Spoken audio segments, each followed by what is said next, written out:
Move in, please. Thank you.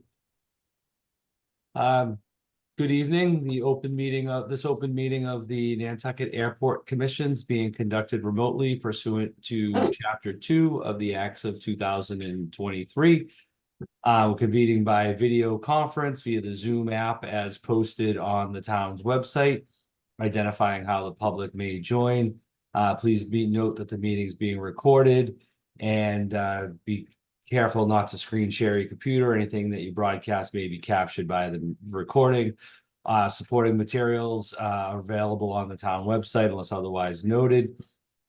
Please be sure to speak through the chair and identify yourself. Please remember to speak clearly in a way that helps generate accurate minutes. And for items with public comment, I will recognize members of the public who wish to speak, and please state your name. And finally, each vote in this meeting will be conducted by roll call vote. And with that, we will move to the agenda as published. Are there any questions or concerns with the agenda? Hearing none, we'll consider that adopted by unanimous consent, and we will move on to our draft minutes from the December 12th, 2023 meeting. Are there any questions, comments, or concerns with those draft minutes? Seeing and hearing none, we'll consider those adopted by unanimous consent. We have to ratify the warrant of December 20th, 2023. Is there a motion or any questions or concerns regarding that warrant? I'll make that motion. Is there a second? Second. Ms. Topham, how do you vote? Aye. Ms. Planzer? Aye. Mr. Marks? Aye. Mr. Buscarin? Aye. And the chair votes aye. Next on the agenda, we have public comment for items that are not otherwise on the agenda. Please feel free to wave your actual hand on the camera or a virtual hand, and I will recognize you. Not seeing any public comment. So with that, we will move on to the public hearing to consider the proposed revisions to the airport rates and charges. And I would like to open the public hearing with a brief statement. And so welcome this evening. We are holding a public hearing on the proposed changes to the Nantucket Memorial Airport rates and charges. The Nantucket Memorial Airport routinely reviews and updates the rates and charges assessed to airport users. The goal is to provide fair rates charged on an equitable basis to recover the costs associated with the operation and maintenance of the airport. The airport faces continued capital improvement needs. Infrastructure is aging. The purchasing power of airport improvement program grant funding is decreasing, and inflation and personnel costs remain high. To maintain economic sustainability where direct airport users bear the cost for operating the airport instead of taxpayers, a carefully managed rates and charges structure is essential to recover costs, pay for operation, and plan for future infrastructure repairs. The current revision proposes targeted increases to specified revenue categories. Despite these increases, aeronautical rates remain lower than industry comparable airports and competitive for non-hub and small hub commercial service airports. Highlights of the proposed revisions include terminal office and common space, landing fees and ramp fee remain overnight fees, review and recommendation of tenant fuel discount options, vehicle parking rates, and miscellaneous charges. And with that, I will turn this over to Manager Carberg for a presentation. Thank you, Mr. Chair. I have a 9-slide presentation I'd like to use to introduce the most interesting parts of the rates and charges hearing. Are you seeing my screen? Yes. Okay, thank you. Okay, we have 6 areas for updates. We have what I call the hangar rate retraction, our common space charges in the terminal, landing fee adjustments, our ramp fee and our remain overnight fee, an evaluation of the general aviation fuel discounts, and then a summary of a number of miscellaneous fees. When I say the hanger rate retraction, specifically, I'm referring to page 5, section 5B on the rates and charges sheet. The item we initially noticed was that all monthly hanger rates increased by a factor of 10 from their daily to their monthly rates, except for the categories circled, which is single engine less than or equal to, single engine piston and single engine turboprop less than or equal to 6,000 pounds maximum takeoff weight. We saw this and we originally just thought it was an error and we should escalate it by a factor of 10. The practical impact to this, however, is that it impacts 8 of our 11 tenants, and it's a de facto rent increase. And this was not our goal with this change. You know, if and when it becomes time to adjust hangar rent to account for cost assessments, we'll take that on. I don't want it to occur through a backdoor hidden rate. Therefore, as I'll go forward, my recommendation to the commission is that you do not accept these increases. So that you would not accept the increase from $315 to $525, and you would not accept the increase of $420 to $630. And I have a clean line sheet that I will share later as we go through the public hearing that does not accept these changes. The next set of updates that are somewhat complicated, but I will skip over them. It affects terminal tenants. I'm sorry, let me catch up with my notes here. I'll start off by saying in your packet, we have an excerpt from a recent appraisal for the terminal space per square foot rates. Consistent with the appraisal, we're increasing office space from $40 to $50 per square foot. I've appended below on the left-hand column the 2003 and proposed 2004 impacts to our airlines by their rented office space areas. Big changes for Cape Air, but again, that's because they're electing to rent a good deal more office space than the rest of the airline tenants. So the changes are between $980 to $9,000 per tenant. We've also elected to increase the common use space in the terminal by 10%. I'm sorry, by 8% to $10.80 per foot squared or per square foot. That's also based off of the appraisal, which identified that these common use space rents are at the lower end of the range and they have not been adjusted in a number of years. And consistent with the appraisal, we're increasing the 10 square footage rate from $5 to $15 per square foot. I've summarized the changes in the table below by airline, by section of the terminal. The net increase to our tenants ranges from $5,400 for American, United, and Delta to $16,000 for JetBlue.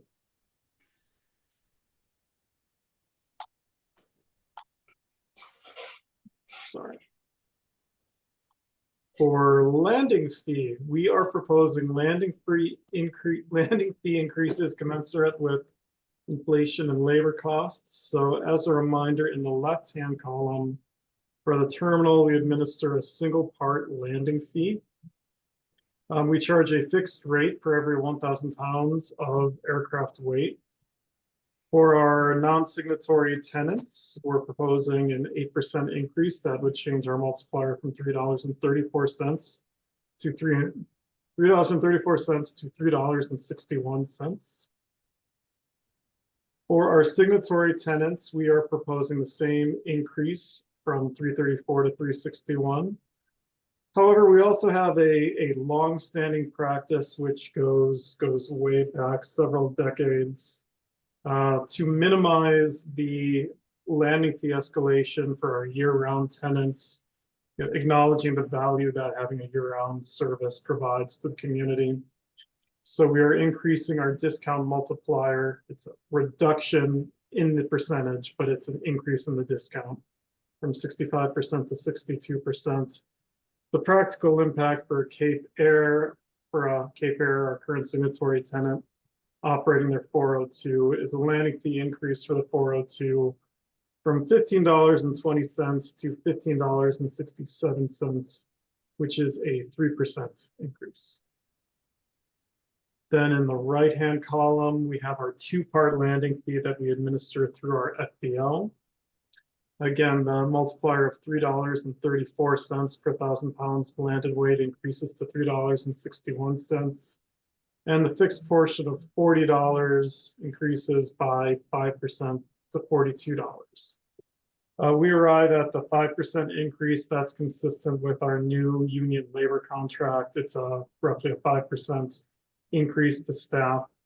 This fixed portion represents a staff member coming out, meeting a plane, marshaling it, chalking it, bringing a baggage cart, helping with those services. So we think it's appropriate. And then for our transient FBO operators flying aircraft below 6,000 pounds maximum gross takeoff weight, the current charge is $5.25 per landing. Staff were adamant to me that I just make this into a whole number. They don't want to deal with quarters or change. And they felt $6 was appropriate per landing rather than would have been around $5.35, $5.40 per landing.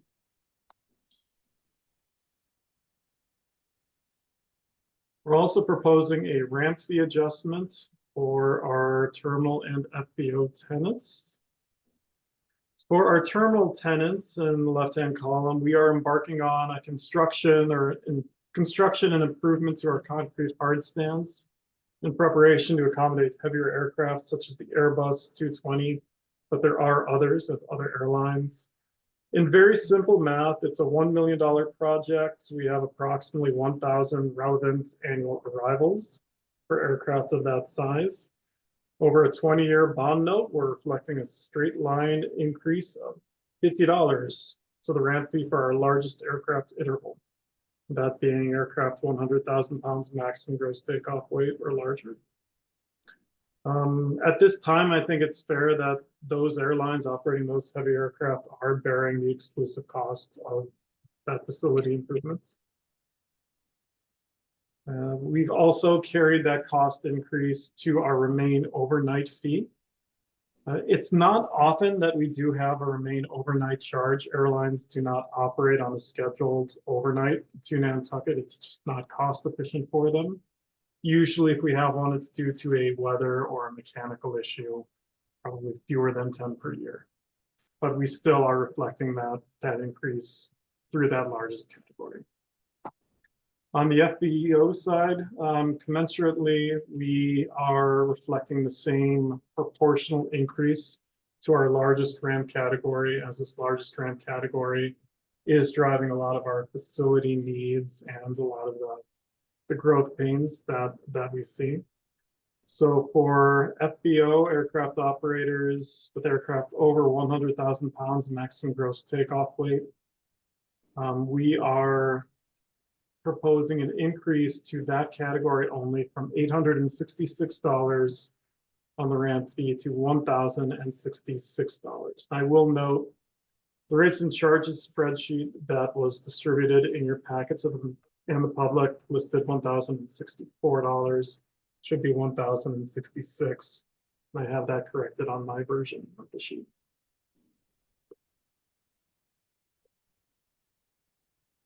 For the general aviation fuel discount, we found ourselves addressing a number of GA operator occupancy and cost issues this season. And we took the concept of a general aviation fuel discount through a formal staff level evaluation. We evaluated 3 options. Option 1 is our current signatory fuel policy that we examined extending to general aviation tenants. This policy would have been Jet A retail prices. Our Jet A retail price less than 95 cents, so 95 cents off retail for Jet A, and 50 cents off retail for Avgas. We also considered a Jet A only policy, which would have been just the 95 cent reduction, and then we considered no discount. Staff's recommendation was adamantly in favor of no discount. And I'm bringing that forward as my recommendation. And the basis of my recommendation that I'm going to go through in the next couple of slides is really the lack of the business and economic case. I'll spend 2 slides discussing that. It is an extensive administrative effort as well, but I won't be discussing that in detail. For the lack of a business economic case for avgas, we did a specific analysis of our 2023 uplift profile. We had 40 tenants uplift 11,451 gallons of avgas at a gross sales figure of $83,038. The range by tenant was from 5 gallons to 2,676 gallons. 20 of these tenants actually took no fuel. I did not run the analysis to consider 20 tenants consider taking 0 fuel. I only ran the range and the potential savings based on the tenants that did take fuel. But the potential savings to a tenant had this program been in place would have been from $3 to $1,338 per tenant, with a wide-ranging average of $33 per tenant. Our position, selling avgas is already a revenue-neutral venture for the airport. 50 gallons is about the break-even point for an uplift. There's a very high fixed cost to send a truck and a person to an aircraft to fuel a plane. That's just the nature of the game. 78% of our tenant uplifts were below 50 gallons. So on a transaction basis, we are going the wrong direction on the majority of our uplifts. Surprisingly, Nantucket is generally lower than most regional FBOs. I looked at the AirNav page yesterday. We're right in the middle for the region. I think it's a 50 or a 90-mile circle that AirNav will give us. And I can't come to the commission in a position of encouraging uplift for avgas. If anything, I would discourage it. Getting avgas over in the summer competes with our Jet A deliveries and our staff time, which is already, both are precious over the summer. And then avgas is an increasing environmental liability. Lead emission issues, recent endangerment finding by the FAA. I'm not suggesting we stop selling the product, but I don't believe it's something where we want to encourage a greater uplift. And then I don't want it to seem like I'm bagging on our GA community. We value them, but I think a better, more evenly distributed across the board approach is to continue to try to manage for a low hangar rent. Low hangar rent, low tie-down fees that evenly accrues to all of our users. I'm going to go a little bit more quickly through what I feel was the lack of the business or the economic case for Jet A. Our major concern for Jet A, and the reason we evaluated Jet A independently, was that we were concerned that we had GA tenants caught in the crossfire. We manage our markup for Jet A differently. It's a revenue source for the airport, and I'm not going to be shy about that approach. As we managed higher markups in the summer, one of the concerns we had was that some of our tenants were sort of innocently caught in this price regime. But when we ran the numbers in 2023, we found that we had 7 tenants who uplifted 7,940 gallons of Jet A at revenue of $56,453. That range was from 50 gallons to 3,563 gallons, with potential savings of $48 to $3,384 per tenant. On average, $1,245. To be even more specific, during our highest markup periods of July through August, we had 3 tenants uplift 3,586 gallons. I have those numbers pegged down there for you as well. Again, the impact in the case that came to me as a Jet A only discount, it impacts a very small group of our tenants, and it's also an inefficient way to value the services that they provide. The number of miscellaneous fees, we have a penalty for operating without agreement. I'm not going to read the page and item numbers, but I'll point these out when I move to the packet.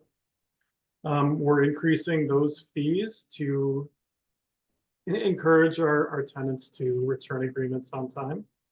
We're adding a kiosk fee for the appraisal. We're increasing gate overstays, not with the goal to collect this fee, but with this fee on the books, we hope it can encourage the behavior that we need to see from our terminal operators. Our de-icing callback is increasing with our new labor rates. We are putting in language for our electrical vehicle charging station fee. As a condition for grant acceptance when these were installed, we provided 2 years of free electricity.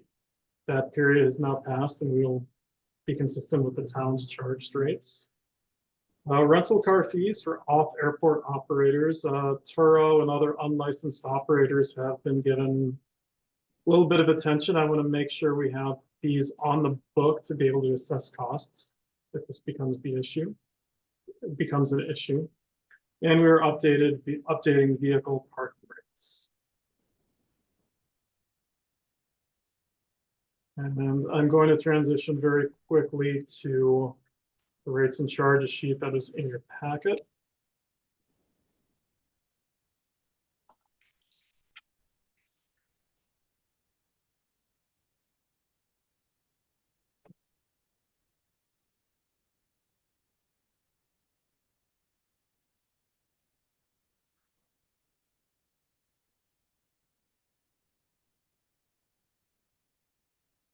Okay, you should be able to see the rates and charges sheet from your packet. And again, this will be quick. Page 1, our signatory terminal user fees. As noted, we have the recent appraisal updates. Changes to our ramp fee. Our Airport Leo officer rate has actually declined based on more efficient scheduling, even though the rate has gone up. Our penalty for operating without agreements is located here. And then our kiosk fee is set at $1,500 per kiosk per calendar year or portion thereof. For our non-signatory terminal user rates, these are the same rates that repeated previously.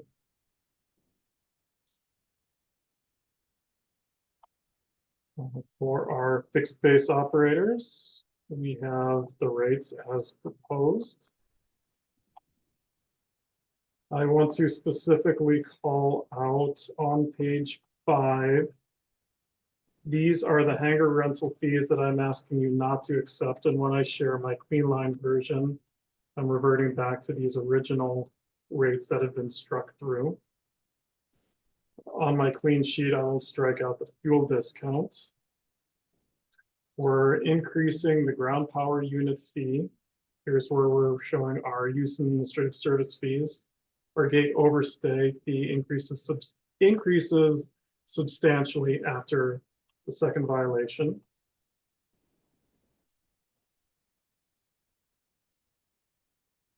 Security fees increase with our labor fee. And I wanted to point out our parking rates. I wanted to acknowledge Boyana, Stoikova Nelson, and Rob Holgate. I gave them this task to come up with a revision of parking rates. It confused me at first, and it's my own airport. I want to mention we are doing away with a 2-tiered structure between the front and the rear lot. We are trying to make more space available in the front lot by moving all long-term parking to the rear lot. But I want to assure the commission that the first 3 hours of parking remain free, whether it's in the front or the rear section of the lots. Weekly parking is still available in the front and rear section of the lots as well. And we are removing the 3 to 8 hour rates. This really existed when more people commuted on short trips from Nantucket to Hyannis. That really doesn't occur anymore. It's more work to administer than we receive revenue. And with that in mind, I will keep this sheet up, but as we go to make changes, I may pivot to my clean version, and that should conclude my comments at this time. Thank you, Mr. Carberg. With that, we will open it up to public comment, and then we can have a discussion amongst the commissioners. I know that we did see in the packet and receive some of the comments, which I believe Manager Carberg has already addressed with the proposed changes to the hangar tenants. So you don't necessarily have to speak on those unless you want to. We did receive the written comments, and he has made those suggested changes. Ultimately, that would be up to the commission. And with that, is there anyone from the public that would like to speak on the proposed revisions to the rates and charges? You could either raise your virtual hand or just wave on the camera, and I'll acknowledge you. Perhaps we could stop the screen share, please. Might just be a little bit easier to see everybody. Thank you. Mr. Cheney, the floor is yours. Yeah, thanks all. And thanks, Noah, for all the great work at the airport.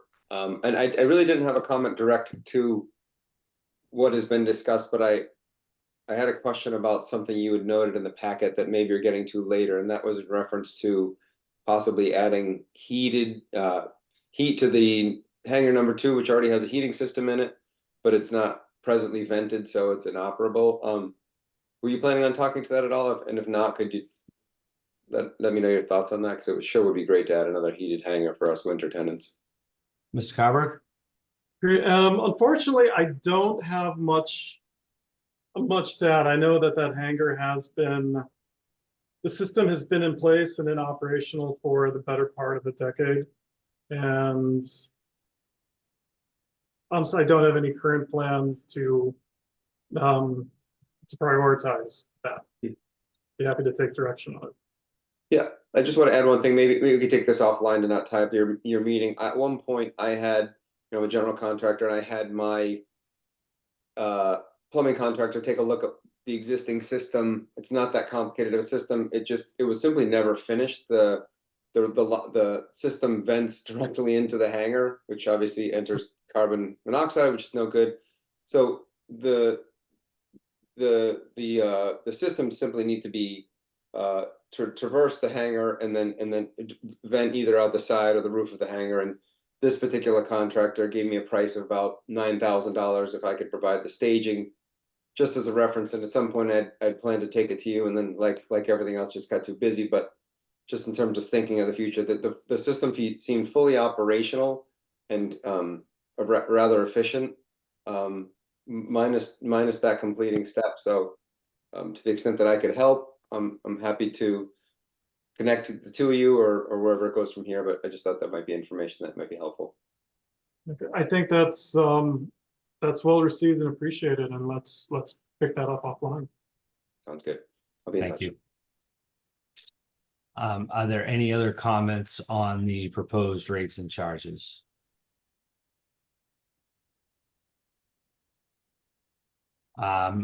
Ms. Trebensevic? Very good. Not everybody gets that. Hi there. This is Amira from Delta Airlines, and I just had maybe 2 requests for consideration. One, didn't realize with the gate overstay fee that was in the prior agreement, but I see the additional fees for second or third warning. I guess it's a good sign that I wasn't aware about the penalty, but a little unclear as to the definition of when and if, and I think it's something we can talk about and define and figure out, but a little bit worried about the application if we don't have a definition of you know, when and if a gate overstay is occurring. So perhaps we just leave it as is and not add the second and third at this time, maybe, and work on clarification, but just a little unease with the additional penalties. So that's one item. And the only other item that I'd appreciate, and actually I should probably have my video on since I'm talking, sorry. The other item that I would appreciate, I understand we're looking at increasing the discount for the signatory carriers. I'm probably less concerned. We're not signatory, we're non-signatory, but perhaps realizing now that we're increasing a differential pay that is already really non-standard among airport systems. Typically what you see across the board, let me get these glares up. Typically what you see across the board is something more on the terms of a 25% premium for non-signatory carriers. There are a handful of airports that had a 40% or a 50%. Those airports have gone away for fear of egregious penalties. In effect, with the 35% or proposed 38%, in effect, it's a 50% premium, you know, a different way of looking at it. 50, almost 60 if we go to the 62 premium for non-signatory carriers. So it just seems a little bit out of kilter, and I don't want to make a current problem worse. So I would ask for reconsideration of that discount. So not necessarily proposing that we, you know, right the ship or right the plane to, you know, to what system standards are. But at the very least, let's not, you know, on this iteration, change it for, you know, even greater. So 2 requests. Thank you very much for hearing me out. Thank you very much for your comments. We will have further deliberation discussion on each of them. Are there any other comments related to any of the proposed rates and charges revisions? Seeing none, I would entertain, well, I'll open it before we close the public hearing. Why don't we have a discussion among the commissioners while the public hearing is open, and then just in case there was any further input from the public, we want to be as inclusive as possible here. And so, Mr. Carberg, could you address the 2 comments, please, to the best of your ability, made by Ms. Trevin-Civic, and then we can deliberate those. Okay. Thank you. And just for context, I appreciate Ms. Trevin-Civic's comments. I think in her portfolio is probably something like 100 airports across the country. So she does see a lot of rates and charges packets, and has these conversations with airports routinely. She is correct. The gate overstay is vague. And I think I'm not trying to be glib about that, but I am constantly amazed at the way airlines, and I am not saying this is a Delta problem, but the way that airlines can occupy a resource to the point where it becomes problematic for the airport or problematic for another airline operation. And I don't think I can give a brief, comprehensive definition in the rates and charges document as to every situation that might apply. I point out that the system relies on a written warning. That written warning would be a letter from the airport manager or their representative to the airline station manager that would outline the problem that occurred and would provide, I think, a comforting level of detail as to that action that would be subject to something that would follow the warning, which would be an escalating fine. The fine is substantial. The fine is something that the airline would be able to appeal to the commission. And I think at the level of a $10,000 fine, airport staff would be certain that the documentation would be explicit and justified. On the discount for year-round, Could we maybe just stay on that one point, please? I think we should just take each of them if we could, just so that we don't have to go back and forth. So I see, I'll open this up to commission's comments, but I could see the point where having an undefined term that leaves it a little bit subjective. How does in fairness to the airlines, how are they on notice or know what the parameters of what an overstay, what constitutes an overstay? And I understand that your point that it might not always be exactly the same, but is there a way that we may be able to add some language as part of this? I'm just thinking aloud, trying, to hopefully rein it in a little bit. That, is there a certain amount of time, is it 2 hours? Is it an hour past a warning? Or, should there be perhaps, you have a warning for the first aircraft turn, but should they be put on notice if they're essentially by staff? I'm just wondering, that they're approaching an overstay, or how else might we be able to define or manage that? what I'm looking for off to the side here, I don't know if it's a staff level document that we've circulated to the airlines as part of their seasonal packets, or if it was even a commission policy on tarmac delay or ramp management. In the past, we've used a third-party ramp management software that requires an airline to sign up for a common use gate and the amount of time that they're going to occupy that gate.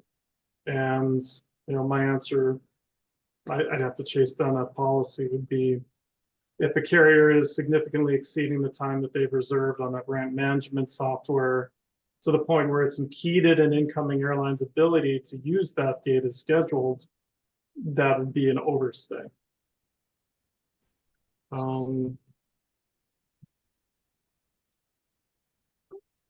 I'm not going to dwell on that point. I'm giving a quick look through our policy folder to see if we have that. Sure. So it sounds like, in fact, that is already embedded somewhat in the operating agreements. Yes. So what we have is a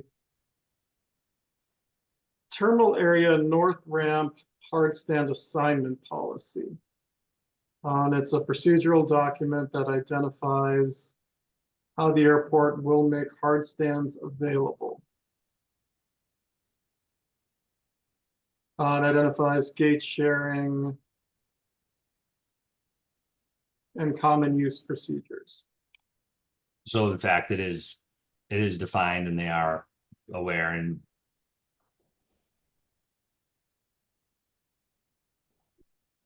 my instinct, and I understand your concern about fairness to the airlines. I think this program is well defined because it's an increase to an existing charge that has been defined both in commission policy and in operating procedures that we communicate to the airlines. okay, thank you. I just want to be sure. Commissioners, any additional thoughts on the comments and the overstay structure fee proposed and operation of or implementation of that? I do. I was wondering about what the overstay, why they're overstaying. It seems like if there's weather they can't get out, if there's a real reason, or if they're just being a gate hog. Yeah, the reasons vary. They can be from a weather or air traffic delay to, it's not in my business to ground handle, but a poorly executed boarding that misses a departure. So there's a range of sort of issues of responsibility that range from controllable to not controllable. So is that in the whether they get a fine or not? Is that considered? No, I do not believe that's considered. Okay. That seems like something that we might want to factor in. Yeah. Typically, we put the burden on airline dispatch operating companies to recognize air traffic delays and not try to clean up a hub by sending 3 aircraft to Nantucket.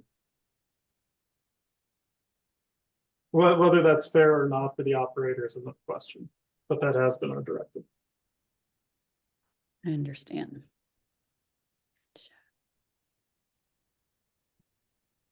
Any further discussion on the overstay fee? You know, one of the problems is we don't have a lot of space. We've only got four spots.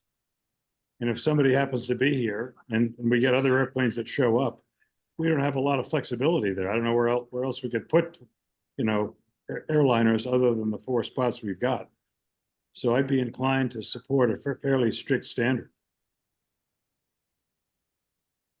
Right, I understand it as a management tool more than a income generating or even, you know, hope of penalties. The hope is that it's really, I think, the management tool of the finite resource that we have available. Right. And then on to the comments regarding the discount, Mr. Carberg. Sure. So I suspect if I manage the 100 airports, as Ms. Trevin-Sevick did, that Nantucket may be the only one out of that 100 that offers the signatory discount methodology and terminology that we define. I do not doubt that at all. That methodology and that discount has been in place for, I want to estimate 10 or 15 years. I was able to go back and look at our previous rate sheets, which does give it a certain amount of standing. The commission has the ability to value different types of air service through their rates and charges methodologies. There are 2 important things that the commission needs to institute with that change. If they're offering a discount to a defined class, they have to make sure that they're not making up that discount by then adding a surcharge to the other operating agreements. In this case, providing a discount for Cape Air is not making up the loss by tacking it on to Delta or JetBlue and United. The loss is strictly from the airport's bottom line. The other item that the airport needs to be careful that it institutes correctly is that should Delta want to provide year-round jet service to Nantucket that meets our definition, that they're available for the same discounts. You know, Amira, I would love to have Delta provide year-round jet service to JFK, and that could bring about number of fuel, ramp, and other fee discounts. And I would say that the benefit that Cape Air enjoys as a year-round service provider could be something that Delta, United, or JetBlue could equally enjoy. So I don't think that it's necessarily unjustly discriminatory. However, it is a unique way that the airport chooses to value its signatory year-round provider. Thank you. Commissioners, any further comment or discussion on that point? Seeing none, commissioners, any other items that you'd like to discuss before we close the public hearing? Not seeing any. Is there a motion to close the public hearing on the rates and charges? So moved. And is there a second? I'll second. Ms. Topham, how do you vote? Aye. Ms. Plazer, Aye. Mr. Buscarin, Aye. Mr. Marks, Aye. and chair votes aye. Thank you all for your input. Certainly appreciate your involvement. And with that, Mr. Carberg, you had a clean version of the rates and charges, as I understand it. Yes, so this is the document with an adoption date and a proposed effective date of April 1st. And if we could just scroll through, this represents the changes as described from Mr. Carver in his presentation. So it's slightly different than we had been advertised as a result of, I think, the input that we've received. And so is there any further comment or discussion on the adoption of the rates and charges currently presented? If not, is there a motion? Ms. Trebensevic, the public hearing is closed, but we'll accept your comment. We appreciate your input. Okay, I didn't mean, I thought it was somehow open for comment. Well, so I appreciate your review and the discussion. Well, I guess it's already been voted on. I do have. It hasn't. additional- Yeah, In fairness, no, we did close the we voted to close the public hearing. But again, you know, I'm willing to give you some leeway to hear what you have to say following our discussion, and the rates and charges have not been voted on yet. So please proceed. okay, I appreciate that very much. So I guess I think, you know, some of the commissioners definitely keyed on some of the challenges in applying, first relative to the overstay fee, some of the nuances and challenges to applying a fee like that. I just wanted to perhaps add perspective that I haven't come across this fee in any other location. I did ask Noah if, you know, if he came across another, but wasn't able to share with me to see if perhaps I overlooked. But I think for the absent that, for the very points that folks mentioned, it is difficult to figure out, you know, when is there an issue, when is there not? So, you know, I think I have all kinds of faith in Noah and the management team to work through if we have problematic issues and we have good communication, that I think a preferred way would be that we work through issues in that manner and then not have these penalties. I guess that's another way that Nantucket is at least maybe more of an exception to what we see. So I guess that's just, you know, food for thought. I think there are a number of scenarios and explanations and figure out. And I think one of the commissioners also noted the limited space that we do have, and respect and understand, you know, that adds to the challenge, you know, and you have to efficiently use the space of the ramp. But I think as well that gives, you know, it gives spot 5, if that's not already accommodated, the only option to move, and moving down an alleyway of departing aircraft. Those are just some other layers to figure out. But do we need to efficiently use the ramp? Most definitely. You know, are there many a layer and challenges in figuring out when and if that overstay should apply? Yeah, there probably is. And that's actually, even outside of Nantucket, that's why you really don't see something like this in other agreements. So that's my thought on the overstay. As for the, well, I'll defer comment, but you know, respectfully disagree with comments on the premium. It is a exceptionally high difference between signatory and non-signatory, and even for those that had that high difference, or you know, whether you call it it's, you know, comme ci comme ça, call it a premium or a discount, the difference is significant. And I don't know, because it's been in the past, is necessarily the justification. And I would say, you know, sooner than increasing that discount, that we would you know, consider at least keeping it the same. But those are my thoughts. Thank you for giving me a few minutes of your time, and have a good night.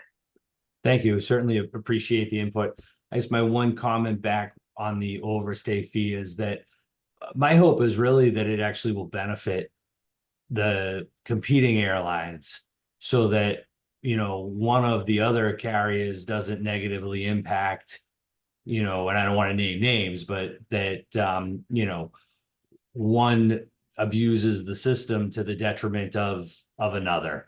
So just to try to look at it from another perspective, my hope is that it makes sure that there is the space that we have is able to be utilized by all of our tenants. So, and my hope obviously is that we, you know, I would not be surprised by a dispute over a $10,000 fee should it be imposed. So, you know, again, hopefully, you know, we're able to avoid that, and it's really the management tool. But again, we very much appreciate your input into this matter.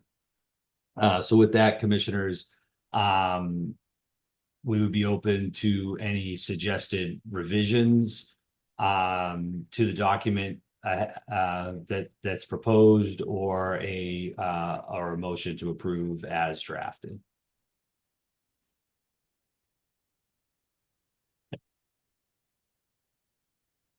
Anyone? I'd move to approve the document as it is. I think we can leave it to NOAA whether a late fee is charged.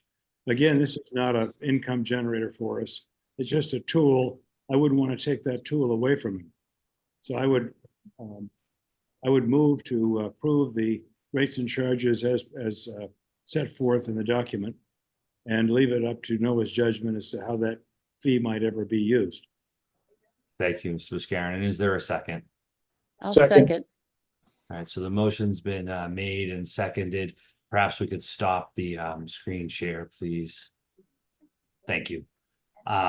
Ms. Topham, how do you vote? Aye. Ms. Planzer, Aye. Mr. Buscarin, Aye. Mr. Marks, Aye.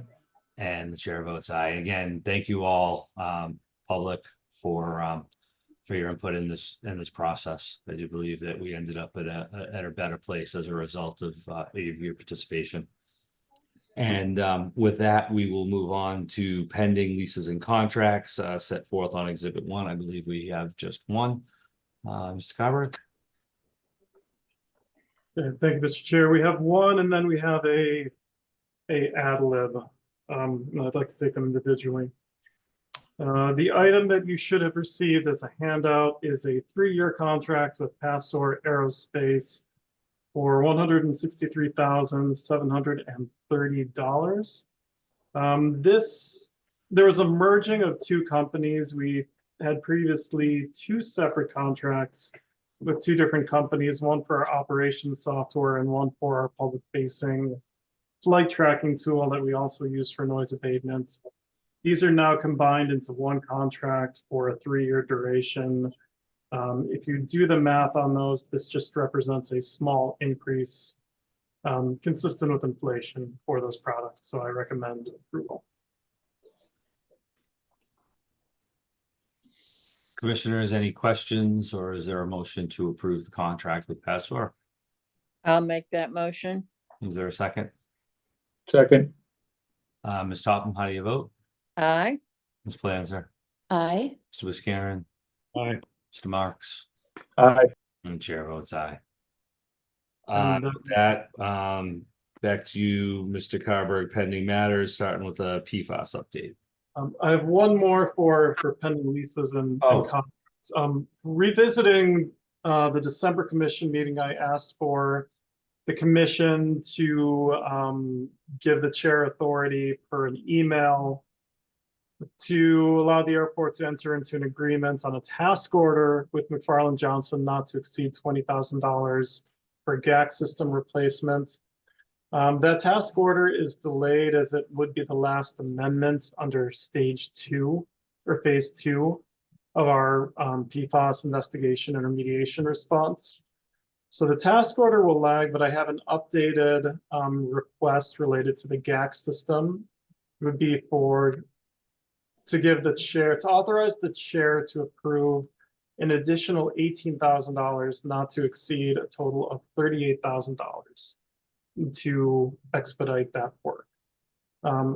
It's tentatively scheduled for January 20th.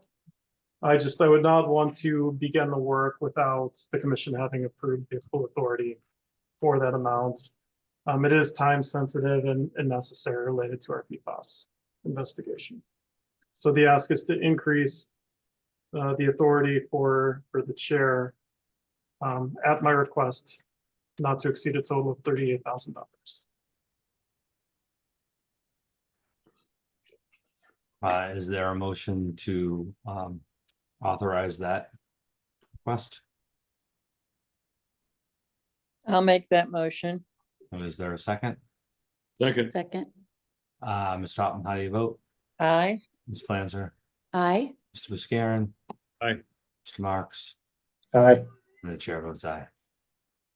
Thank you. And back to you, Mr. Carver, for the PFAS. Okay, thank you. Okay, thank you for your approval. We have a date confirmed for the GAC oil and water separation. Saturday, January 20th, which is just in time with the rain we've received. That will also include rush sampling of the effluent and including a pre-filter oil water separator. We still have a PFAS update table in your packet. We still have 6 residents on Monahans Road in which we're providing bottled water and will continue to do so. For crew quarters, few updates here. I continue to attend the capital committee meetings where we are hoping for a positive recommendation to the finance committee later this week. At this time, it's my understanding that the crew quarters project is tentatively approved and it is in the capital committee's draft recommendations. Once we are comfortable with the FinCom and CapCom process, we will proceed further on the crew quarters project. We would issue an RFP for the combined modular construction, purchase, and the general contractor installation of the modular units. With this approach, we think we will get more bids received than our previous approach, which was modular only, resulting in 1 bid. We are tentatively roughly planning to solicit bids in February for an April proposal review, so that review could confirm the appropriation request at annual town meeting. We will also need to move forward with soliciting the design services RFP, subject to ATM funding for the phase 2 townhouse. We would be likely to solicit the design RFP subject to funding, making that RFP subject to funding this winter. So the design is ready to go with town meeting approval. For the South Ramp expansion project, I have 2 items here. One is an update on the South Apron expansion, and then the second is an update on the public information meeting for Thursday. So an update on the project first. We are still in the mobilization phase, receiving steady deliveries of construction materials for the site. Construction is still set to commence in March with tree clearing for the berm and installation of the drainage system. Excavation of the ramp site would start in April, followed by construction of the berm and placement of the excavated soil. Into May, paving could then begin in May or June and last through July. Again, this is just a tentative schedule. We'll continue to refine that as we get closer to the date. For the public information meeting, we have a public information meeting scheduled to introduce the project to our community. It's scheduled for January 11th, this Thursday at 4 p.m. Boyana. Is that correct? The purpose of the meeting is to provide a detailed informational session to the public on the South Ramp project. Two sort of main thrusts of this meeting. It's a large project that has several operational and community components. And also it's a spring summer project, which the island does not see a lot of. It's not typical for the island. Because of where the work is taking place, it can be done. And I think there are a number of benefits to that, but we'll have to explain that in the meeting. A couple of notes or housekeeping in preparation for the meeting. It's a Zoom webinar. It's 100% remote. Our plan is to record it, and we can decide to make it available later via the Town of Nantucket YouTube channel. It's not a public commission meeting. We are utilizing some distribution items to help get attention for it, but Brian, I'm correct, we can have up to 2 commissioners attend, and those commissioners should not deliberate, as it's not a public commission meeting. Our plan is we're going to have a combined staff consultant presentation, about 45 minutes to address the slide deck, and 45 minutes to longer as needed for questions and comments. The key presenters will be myself, Preston Harriman, the Assistant Airport Manager, Cameron Woods, our Environmental Coordinator, and Mr. Rich Laston, our Principal Engineer. And I wanted to thank the Surfside Association, or the Surfside Neighborhood Association in the Town of Nantucket, for their help in distributing the meeting notice. Specifically, I think the Surfside Association distributed it through their membership list, which was very helpful. I think that gets much more targeted readership than any other avenue out there. We also issued a press release to the Inquirer, Mirror, Nantucket Current, Daybreak, and yesterday's Island. Any questions on the South Ramp project meeting or crew quarters? Commissioners? Public? Okay, thank you. With that, we will move on to ratify Mass DOT grant award for airport improvement project number 82. That was listed as pending on our agenda. Is that ready, Mr. Carberg? Boyana, may I get an update from you? Did we end up receiving those in time? No, Okay, we haven't received those two yet. okay, we'll Okay. hold that. Push those out till next meeting. For both grants, For Correct. both AFP 82 and 85. 82 and 85. And with that, we will move on to the manager's report. Okay, for AIP projects, Taxiway Gulf is substantially complete. We had an inspection on site with FAA and Mass DOT on January 4th. We have a couple punch list items. We'll keep this open for future updates. The master plan, the behind the scenes work continues on facility requirements, frequently asked questions, and website coordination. Geometry project, we had a discussion on subsetting mods to standard regarding taxiway Foxtrot. From airfield geometry level, we're looking to honor a request made by air traffic to rename the portion of taxiway Gulf between runway 15 and the 24 run up to taxiway Fox. It's a lot easier and clearer for air traffic to relay instructions to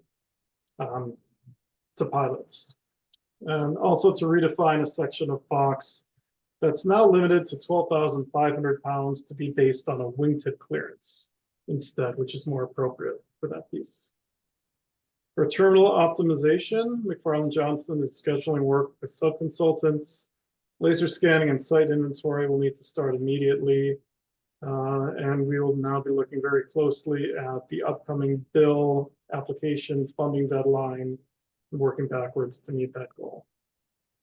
No update on the ARP truck, and we have 3 new AIP projects from our capital improvement program for 2024, 2025 that we're starting. And these are the drainage and electrical structure replacement in the south ramp. It's work we will already be doing with the south ramp expansion project, but we will be reimbursed for through a subsequent year AIP grant. We have continued environmental permit monitoring for taxiway, Echo, Golf, and South Apron work. This is just to ensure we have federal funding for our required ongoing environmental mitigation requirements. And then the one that I think is the critical and the important one is our runway 624 center line rehab. We will scope that. For non-AIP updates, I've been meeting with a corporate contact who has interest in developing a hangar. We'll have more to come in later months on that. Closing out right-of-way research. We have 2 fence relocation projects. I want to clarify Bunker and South Shore as those 2 projects. Bunker project, we're still addressing relocation via an amendment. For the South Shore, the fence is still standing after the previous storm.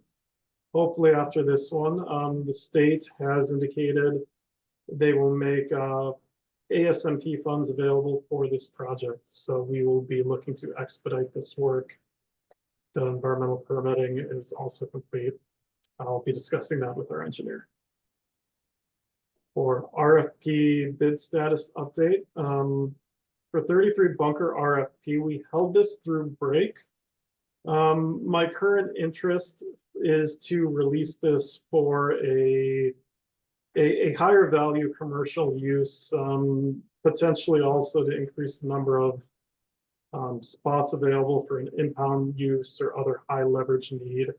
I'll continue to update on that, but we may be able to release this, or I may recommend staff release this within the next month. The disposition made by the commission, as far as I'm concerned, is still standing and still relevant, and I'll update accordingly. And then under internal consideration, we're considering pursuing a valet services RFP. It's not uncommon for FBO operations to have a third-party valet in our situation. Could be a value-added effort with some concierge services to help manage our general aviation frontage with more efficient parking, as well as provide a business opportunity and additional revenue source. For our operations update, fuel supply discussions are ongoing, slow and steady, which we're fine with. It may be appropriate that we utilize a 5-year agreement to obtain better refueler lease rates.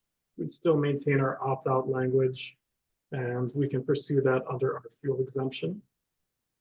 I wanted to bring the commission's attention to a geothermal well leak. We have an intermittent but worsening issue with our geothermal well recirculation system. The result was highly visible last week with the freezing temperatures and icing of a portion of Airport Road at the Airport Loop Road exit in front of the entrance to Nantucket Inn. We've identified a new well service provider to address this. They were on site today. I don't have an immediate update. One item staff did was they placed a different well pump into service, which allowed us to isolate the overflow and divert it into a storm drain on the air side. So I wanted to thank Connor and Gary Allen for their prompt response and mitigation, as we cannot turn off the recirculation entirely without turning off heat to the terminal. So they were able to find a somewhat better solution by utilizing the alternate well pump. In your packet, I have not a tenant alteration application. I have a figure provided to us that will be part of a tenant alteration application from Airport Gas. I don't typically bring tenant alteration applications forward. A lot of times they're minor in scope and scale. However, for this one, Airport Gas is a very visible leasehold and provides important services, not only to airport passengers, but to our tenants, such as car rental operators. This is a plan that will also go forward to the planning board. So I think it's important for the Airport Commission to be advised of this as an upcoming filing. And also, as airport staff, we want to be in a position to support our tenant application.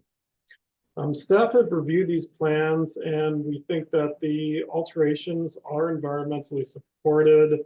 one of the items we brought to the attention of airport gas representatives were dark skies lighting compliance. We think they're economically justified. The increased food offerings increases the associated revenue offering to the airport. And they are taking into consideration parking space count and layout. I saw Mr. Sinclair is here. I wanted to make him available to answer any questions, if there were any questions by the commission, and emphasize that there are two parts to this. There's a planning board review, and we will also be working at a staff level through the tenant alteration application through that submittal on the items represented in the plan or other items that come up that may be important. Again, if for no other reason, airport gas is highly visible part of our operation. So I appreciate them being here, and I think maybe I'll take a pause there if there's any feedback on the airport gas plan in the packet. Thank you, Mr. Carberg. Does anybody have any comments or questions on any of the project updates? No. Mr. Marks. Yeah, not about the project updates, but about the geothermal system. I'm just curious if we do any testing on that water that we're pulling out of the ground and re-injecting someplace else. I'm not sure where the wells are, or where the re-injection wells are with all the PFAS out there. I'm just kind of curious if we have thought about this and if that's being monitored, making sure we're not spreading this stuff around further by inadvertently. I'll have to follow up on that. I do not know if the geothermal wells were tested as part of our PFAS investigation effort, or what the concentrations would be.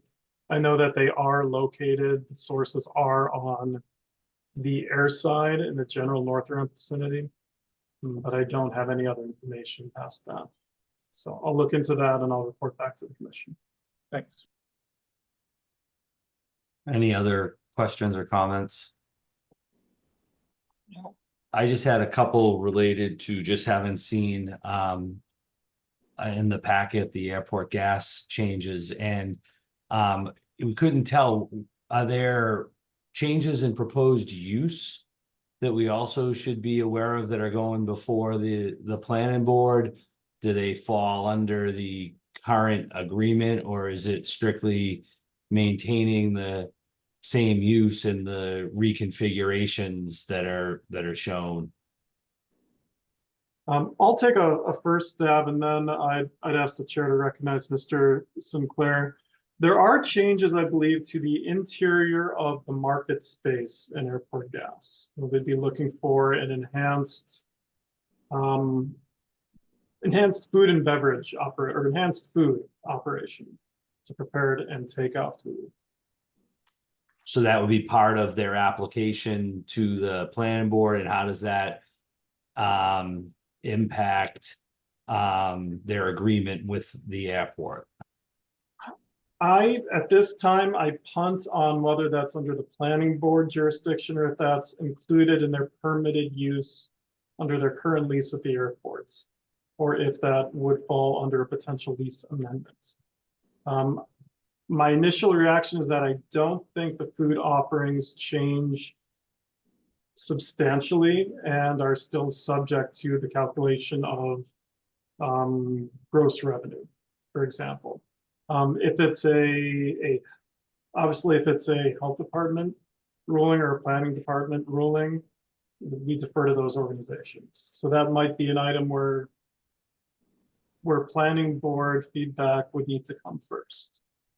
I guess what I'm trying to get at is if there's in fact a need for a lease amendment for whatever it is that they're proposing, maybe it's a chicken and an egg, but should that be something that is first considered that they should bring forth to the commission? If that in fact, if there's a change in the operation to the extent that warrants a lease amendment, I would think that if, since the application to the board, I'm not saying I'm for or against, I just don't really understand exactly. I think that, you know, that they presumably could go to the planning board first and then come back to us, and if they get that approval. But perhaps they want to, you know, depending on what's needed, you know, they might want to address the lease amendment first. I'll defer to you. I'm just putting it out there for discussion. My comments on the site plan would be that I just would want to be sure that there was some you know, or hope that there would be some enhanced landscape and screening. It appeared to me on a quick review, there's some decent cherry trees, I think, when you first pull in there, if those are going to be taken out. I would think that, you know, this plan is based, it doesn't represent complete existing conditions. It references a 2021 plan, and I know work had been done there.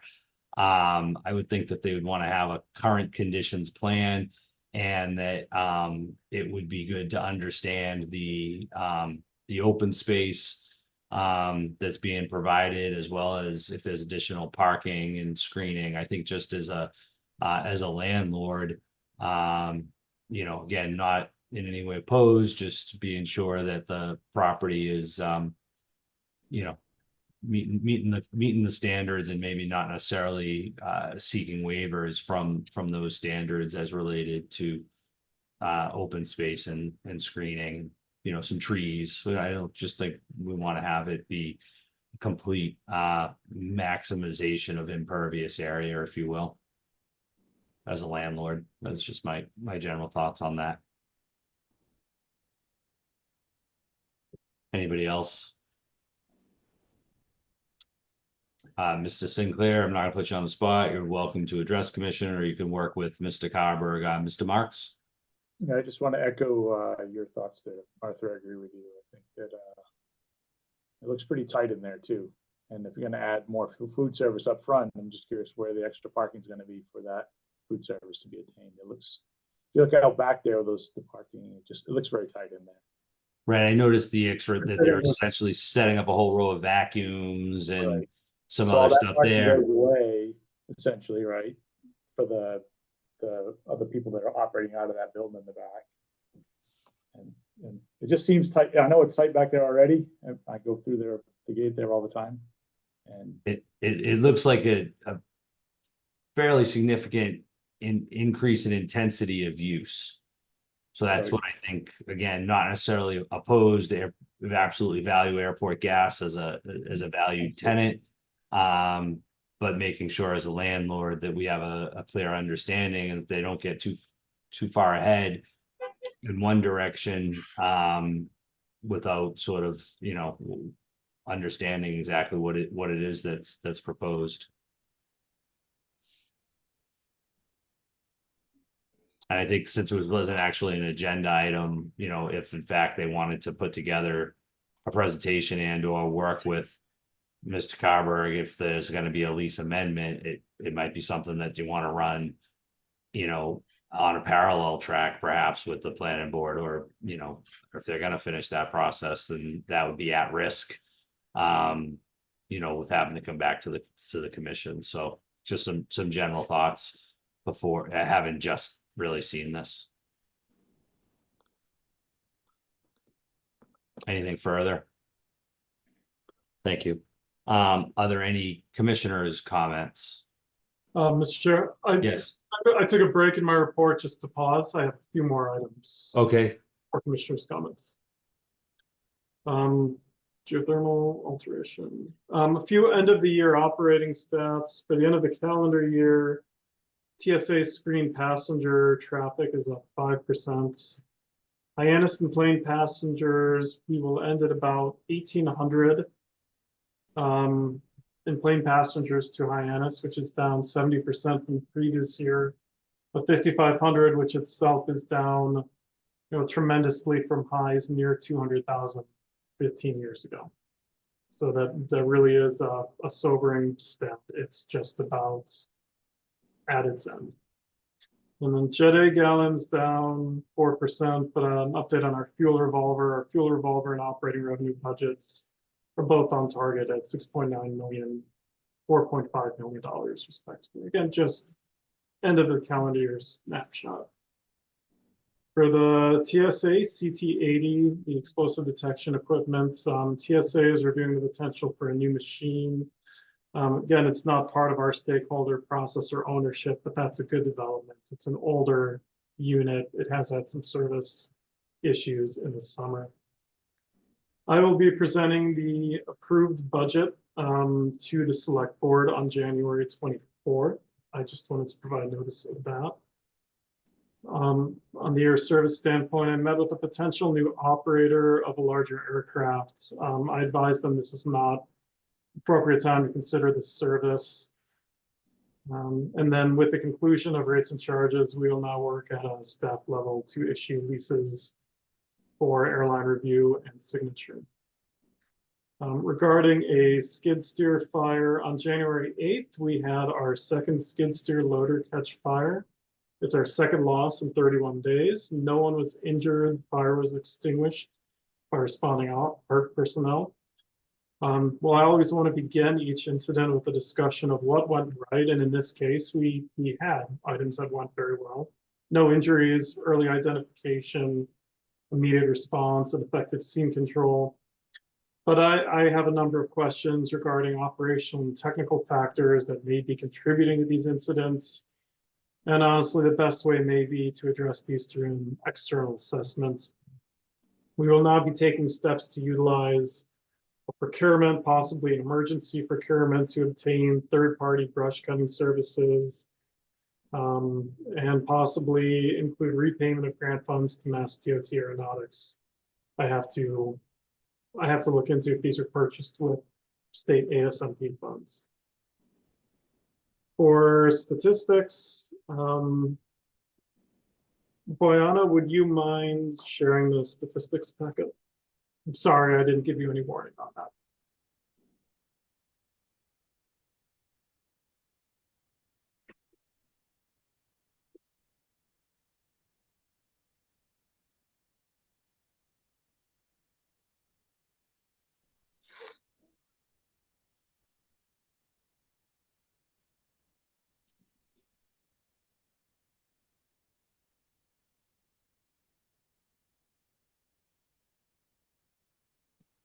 For November, total operations are down 1.5%. Year to date, they're down 10%.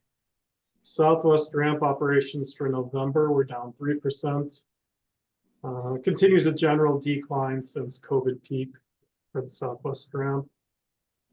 Cape Air is our only current operator for November. Boston was down 4%. New Bedford was up 2%. Hyannis was down 9%, and the Vineyard was down 21%. For Jet A, overall, our trends remain in line with forecasts. We're 4% above our 3-year average, 4% below our previous 3-month average, but trending above average for December. FBO is down 2.9% on the fiscal year to date, but up 5% over the last 3 months, 23% higher than the previous November. Terminal sales, we can disregard. We're in the period where we are without terminal tenant Jet A activity. So we'll revisit that in the spring. 100 low lead, I've updated in the same format. I'll have another further change on a statistics item for our February meeting. We're down 15% over the 3-year average, down 2% in the last 3 months. We're up 22% for December. It's been a busy December. Freight was up 26% in November. It's down 8% year to date. Cape Air Freight and FedEx are up. The mail and UPS are down. Then we had 2 noise calls in November. From a personnel report, I wanted to acknowledge that Mr. Todworth has given us notice in maintenance. We are sorry to see him go. He will be leaving the island. He joined us from the sewer department. He's been a valuable employee.